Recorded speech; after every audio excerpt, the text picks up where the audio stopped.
Le projet SOS Planète Congo, conçu par l'équipe de Texaf Bilembo, consiste en des formations et des ateliers qui permettent d'apprendre en s'amusant. Il est destiné aux jeunes de 12 ans à 25 ans et plus. C'est une méthode originale et facile pour enseigner avec des contes, des questionnements via les quiz, des activités pédagogiques. L'objectif est d'en savoir plus, comme nous l'explique Nadine, une des animatrices du centre Texaf Bilembo. Le projet SOS Planète Congo, c'est un projet complet pour faciliter la compréhension sur la biodiversité, la forêt et sur l'identité culturelle, pour sensibiliser les enseignants, les parents, les enfants et la communauté aux enjeux environnementaux. Car le Congo, avec sa magnifique forêt tropicale active, est un enjeu majeur. Notre forêt congolaise est la dernière grande forêt tropicale active et c'est capital pour les enjeux climatiques mondiaux, pour le présent et pour l'avenir. Le projet SOS Planète Congo se concrétise par le don de kits pour les écoles, avec des manuels richement illustrés en français et en langue nationale. SOS Planète Congo nous propose un livre qui est bien écrit en français et qui est traduit en langue nationale, le Kikongo, en Swahili, en Lingala et en Chiluba pour faciliter la tâche à tous ceux qui vivent aussi dans les provinces. Il y a aussi un cahier d'exercices pour exploiter ce livre de référence dans toutes les matières du programme scolaire officiel de la RDC. Qui nous permet de mieux exploiter nos manuels, le volume 1 et le volume 2. Pour sensibiliser à la protection de l'environnement, SOS Planète Congo a mis en place des formations pour les enseignants, mais aussi des ateliers pédagogiques pour les élèves et un public plus ouvert allant des 10 à 25 ans. C'est une nouvelle manière d'apprendre en s'amusant, avec des contes, des quiz pour en savoir plus. C'est vraiment une nouvelle pédagogie. On parle de points cruciaux, tels que des tourbières qui stockent le carbone, mais aussi de la culture. On parle aussi de choses telles que le changement climatique, comme vous pouvez le voir ici, dont nous sommes tous concernés et dont nous sommes tous les principaux acteurs. Les jeunes deviennent aptes à comprendre le rôle qu'ils peuvent jouer dans l'agriculture, la protection et la régénération des forêts, les métiers verts. Grâce au livre SOS Planète Congo, avec les quiz qui se trouvent à la page 61 et 62, j'ai pu comprendre l'importance de la forêt et de l'eau.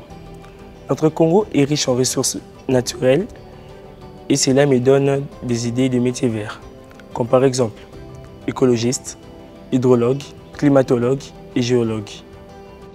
Dans ces publications, livres et cahiers, divers domaines sont abordés. Sciences, mathématiques, histoire, éthique. Un ensemble de matières qui sensibilisent les jeunes à leur environnement, écologique, social, sans oublier la dimension culturelle. Le projet SOS Planète Congo, ce sont des jeux originaux conçus par des Congolais qui sensibilisent au patrimoine naturel autant qu'au patrimoine culturel de la RDC. Mais car un peuple qui n'enseigne pas son histoire est un peuple qui perd son identité. Ce qui m'a le plus fasciné, c'est de lire, d'apprendre que le masque Oryctérope est la sculpture en bois la plus ancienne de notre continent. C'est un masque fabriqué avec du bois très dur, porté sur le haut de la tête, un masque sacré. Je l'ai lu précisément à la page 192 à 193 du volume 2. Ceci est une trace historique très importante pour notre continent. Moi, après avoir lu ce livre, j'ai compris que la plus ancienne sculpture a été découverte en Angola, précisément dans la berge de la rivière Liavela, entre le 8e et 10e siècle. C'est un masque sacré qu'on peut porter sur le haut de la tête. Alors que je pensais que les masques étaient de la sorcellerie, mais grâce à la grande découverte que j'ai pu faire dans ce livre, j'ai appris qu'autrefois, les masques étaient porteurs de messages et représentaient la loi communautaire. À l'exemple de celle-ci, à la page 58, les masques Pomme Itok, qui sur son visage a des petites lignes qui représentent les écritures de nos ancêtres. Les élèves formés par ces ateliers et ces outils apprennent les jeux aux autres, leurs frères, sœurs et amis, et aussi à leurs parents. Le jeu Mbatela Mboka, avec ses cartes, photos et briques de couleurs, illustre les actes qui détruisent la forêt et la reconstruisent ensuite. C'est dynamique et amusant. La couleur rouge représente la biodiversité des hommes et des animaux. La couleur bleue représente l'eau. Et la couleur verte représente la forêt. Pour jouer à ces jeux, nous avons deux types de cartes. La carte rouge représente les mauvaises actions des hommes, telles que la déforestation, le braconnage, le fait des brousses, l'agriculture itinérante sur brûlis, ainsi de suite.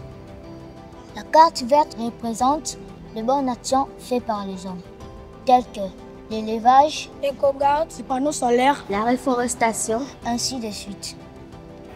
Le projet SOS Planète Congo, ça nous concerne nous tous.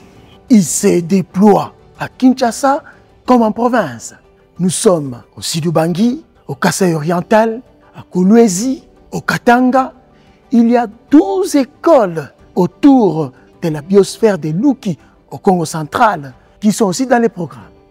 Au niveau de l'école, le kit est important pour l'enseignant et l'élève. Le schéma narratif me permet de bien faire vivre mon conte et de bien structurer mon élocution. Les quiz permettent aux élèves de s'améliorer et de s'assurer qu'ils ont bien compris le conte. L'arbre nourrit la terre. Un arbre produit chaque année des centaines de kilos de matière organique. L'arbre améliore le cycle de l'eau. Il aide l'eau à se filtrer, mais va aussi la rechercher en profondeur pour la restituer en surface de vapeur d'eau. Détruire la forêt n'est pas bon. N'est pas bon, n'est pas bon, n'est pas bon. Détruire la forêt n'est pas bon. N'est pas bon, n'est pas bon, n'est pas bon. Couper les arbres n'est pas bon. N'est pas bon, n'est pas bon, n'est pas bon. Tuer les animaux n'est pas bon. N'est pas bon, n'est pas bon, n'est pas bon.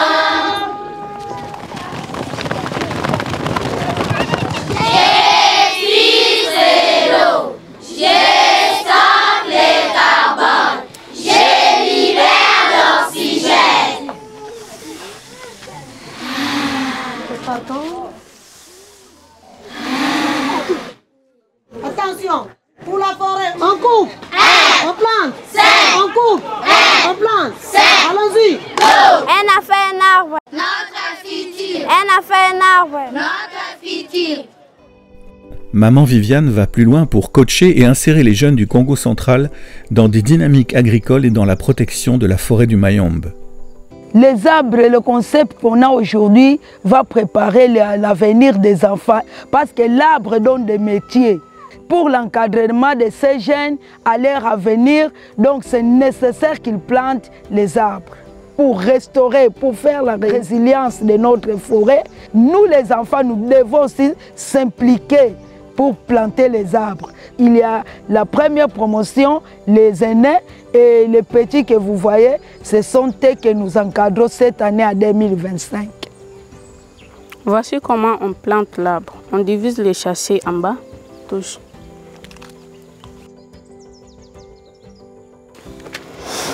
On coupe d'abord les châssis en bas. On enlève, on serre les terres contre les chapeaux. En plus, on prend les terres noires.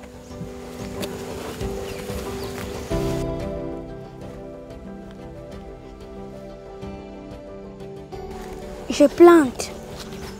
Je le mets à terre.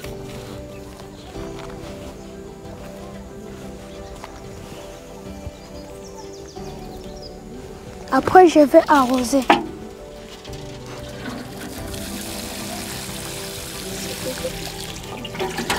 Après, je vais faire le paillage.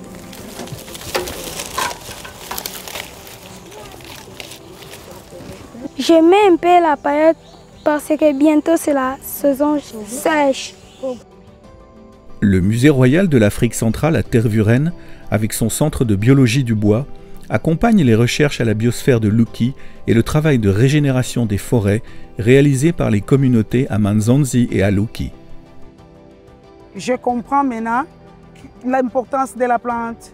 Je comprends maintenant comment protéger les animaux. Je comprends maintenant comment est-ce que je peux protéger mon environnement. Et même l'exemple montre que ici, à l'école où nous sommes, après la première formation que nous avons eue, nous avons procédé au reboisement de cette école. Ces arbres que nous voyons, qui nous entourent, qui fait que les enfants aussi en profitent. Comment? Ils en profitent même pendant la récréation. Les enfants se cachent sous le soleil. C'est un impact qui est quand même positif. Pour moi, j'ai beaucoup bénéficié pour cette formation. Oui.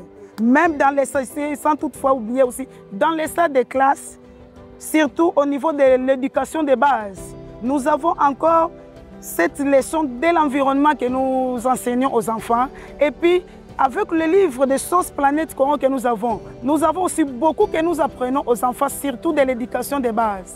De continuer toujours, car le projet ici, ça nous aide et ça aidera toujours les générations qui viendront après nous. Ils auront une connaissance vraiment plus que nous sur l'arbre, sur la nature et sur la forêt.